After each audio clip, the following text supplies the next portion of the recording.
What is Shincha tea? Shincha is a tea that a lot of people are curious about, so we thought we'd make a whole video about it. We'd also like to take the opportunity to share some Shincha tea we found around Japan. We just got in the new Shincha tea for 2022, and if you'd like to try some, you can find it with the link here. Before we get started on our journey into the world of Shincha tea, it would really mean a lot if you could subscribe to our YouTube channel and like this video so you can see more like it in the future. If you'd prefer to read about Shincha, you can read our Shincha blog article by clicking the link in the description below. Without further ado, let's get started. What is Shincha tea?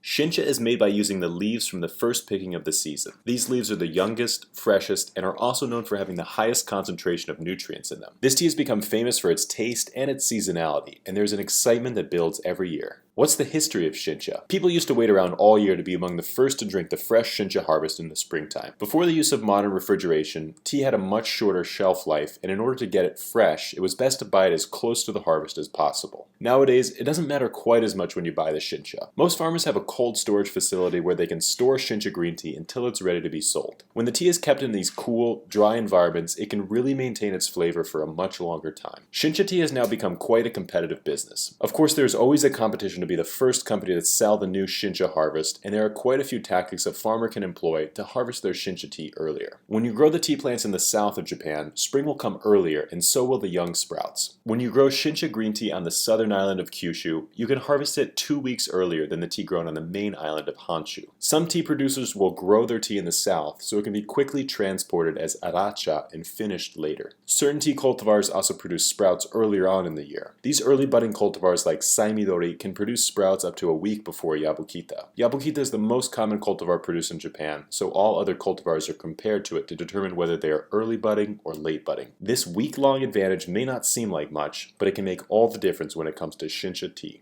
How is Shincha tea produced? Shincha tea is produced just like any other type of Japanese green tea. First, the tea is harvested somewhere in between early April and early May. The top sprouts of the tea plant are selected in order to maximize the flavor and the nutrients. Once the leaves have been selected and gathered, they need to be processed immediately. The tea leaves will begin to oxidize naturally over time and eventually become a black tea. Because Shincha is a green tea, this oxidation process needs to be stopped by applying heat. Like most Japanese green teas, the heat is applied with steam, locking in the more grassy and vegetal flavors of the leaf, as well as maintaining its green color. After the leaves have been steamed, they go through a controlled drying process. The tea leaves start out at around 70% moisture, but they need to be brought down to between 4 and 7% to infuse properly. If this drying process is done too quickly, at too high of a heat, the leaves will roast, and this will impact the flavor. Instead, the Shincha leaves are dried slowly over time in a series of ovens and conveyor belts. Right before the Shincha tea leaves are completely dried, they are rolled into these needle shapes. This is done when the leaves have just a little bit of moisture in them and are still pliable. The leaf shapes aren't quite as tight as gyokuro, but more on the level of a sencha. Once the final shape has been achieved, the Shincha green tea leaves are dried once more and packaged. What does Shincha taste like? The flavors of Shincha tea can be described as tart and savory, but there's certainly some sweetness to the tea as well. The tartness comes from the catechins in the tea, and the sweet and savory flavors are due to the theanine. The taste of Shincha tea is quite complex, with these smoother and sweeter tones battling these tart or slightly astringent notes. Each sip of this tea is a little bit different, and that leads to an enriching tasting experience. What is the difference between Shincha tea and Sencha if they are both made from the first flush tea anyways? With Shincha, the priority is to be fresh and early, whereas other types of Sencha are blended over time to reach a desired taste profile. While the Shincha can be packaged and sold right away, other teas need time to be evaluated and blended by the chajin, or tea master. As a result, a Shincha green tea produced by the farmer will taste different every year, whereas a Sencha will taste more or less the same with time. If you want a specific flavor profile, go for the Sencha later on in the year, but if you want a seasonal taste every year, try some Shincha green tea. When is the Shincha green tea available? We just released 4 new Shincha teas. 2 of the Shincha teas are from the small island of Yakushima in southern Japan, and the other 2 are from Tanegashima, an island nearby Yakushima.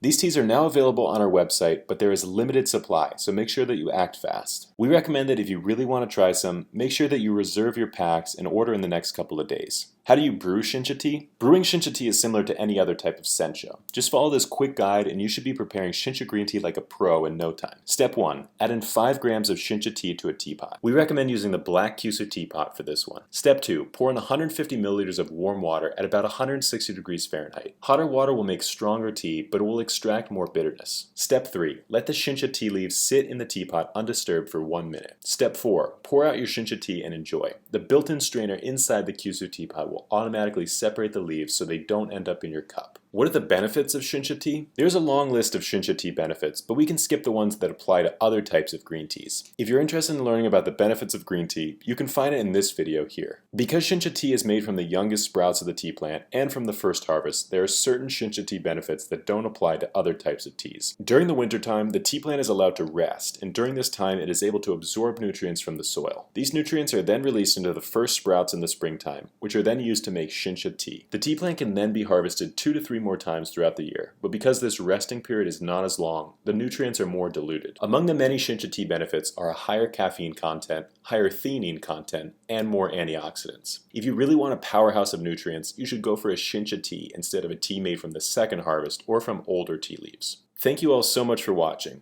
We hope you've enjoyed this video about Shincha tea. If you would like to learn more about Japanese green tea, we would really appreciate it if you could subscribe to this YouTube channel and like this video so that you can see more tea videos in the future. Again, if you're interested in picking up some Shincha tea, you can find it on our website, neoteas.com. We just got on the fresh harvest of Shincha tea, and it's right there waiting for you to try it. If you have any questions about Shincha, please feel free to leave them in the comments below. Until then, we'll see you next time.